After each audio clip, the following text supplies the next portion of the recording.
Hello everybody, my name is Dratnos, and welcome to my Mythic Gnarlroot guide. That's right, this tier I'm going to try and make guides for every single Mythic boss as my guild kills them, and Gnarlroot is the first of those bosses, but it's not that mechanically intense, so this guide, I'm not sure I'm going to be the full-length guide. I'm not sure I'll be able to talk over the entire fight. I mean, I guess maybe I will. There's really not too much going on here on Mythic.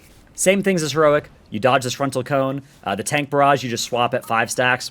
Or you let the other tank take 10 stacks every now and then because you kind of forget about it. Doesn't matter. Not a big deal.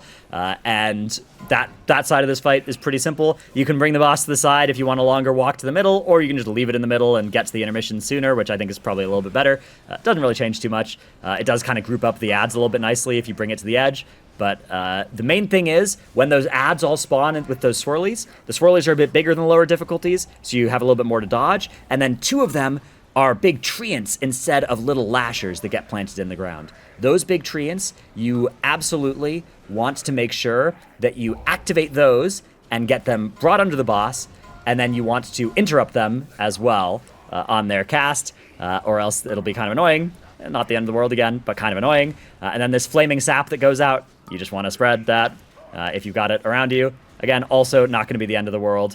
But yeah, those Blazing Pollen casts are a good kick. The Lashers, kind of good to stun. Most important is just to group them up and get them under the boss and get them cleaved down. Get as many of the adds activated as possible. And then here is the stage 2. The boss activates any plants that aren't already active, and each plant activation does some raid-wide damage. So if you left too many of the Lashers, you're going to be in a little bit of jeopardy. Never walk under the middle of the boss. If you walk in that purple stuff under the boss, you will die, or you will be a blood decay. But otherwise, you will die if you do that. So try not to do that. And then, yeah, that's kind of the main thing about this fight. You want to spread out equally. You could assign quadrants and put 4 world markers down and be like, okay, 5 people are going to each of these quadrants. Or you can just tell people, spread out, get under boss. You want to pop your lust on this damage amp. It is about 2 minutes into the fight, so 2 minutes will be up for it, and it's a 100% damage amp. And I've done the numbers on it, and it is in fact worth it to bloodlust for 100% damage amps rather than on pull, even though it is very difficult to get your people with the bloodlust button not to press it on pull on the first boss of a raid, but it is definitely best for the purposes of just nuking this boss from orbit.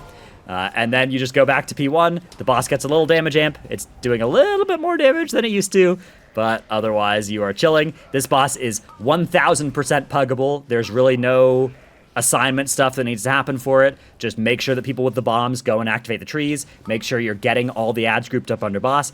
If you're ripping threat on the adds, run to the tanks, sort of like an M+. And yeah, that is really all there is to it. And then you just sort of kill the boss.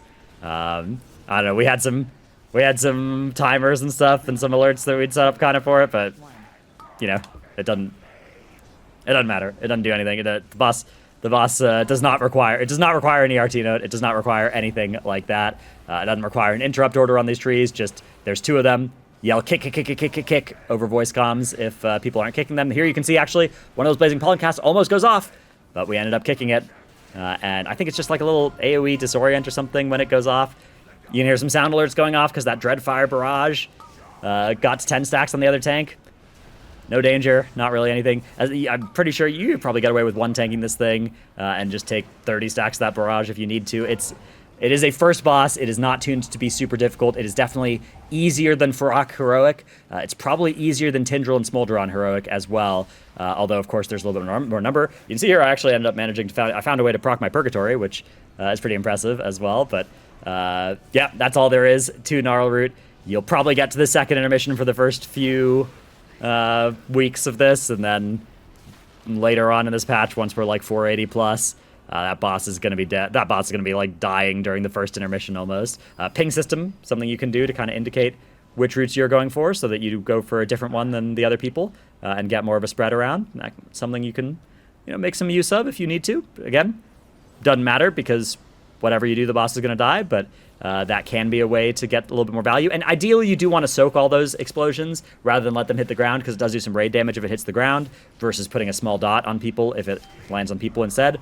Doesn't really matter too much, though. Again, hope you enjoyed this video. Thanks for watching. I'm going to try and get the next 3 bosses out over the next few days as well, so you should be able to hopefully make some progress through the start of Amir Still, my guild. We got down 4 out of 9 on our first Mythic raid night, so yeah, all that footage is available to me, and I will be making those videos very shortly. Thanks for watching. See you in the next one. Bye.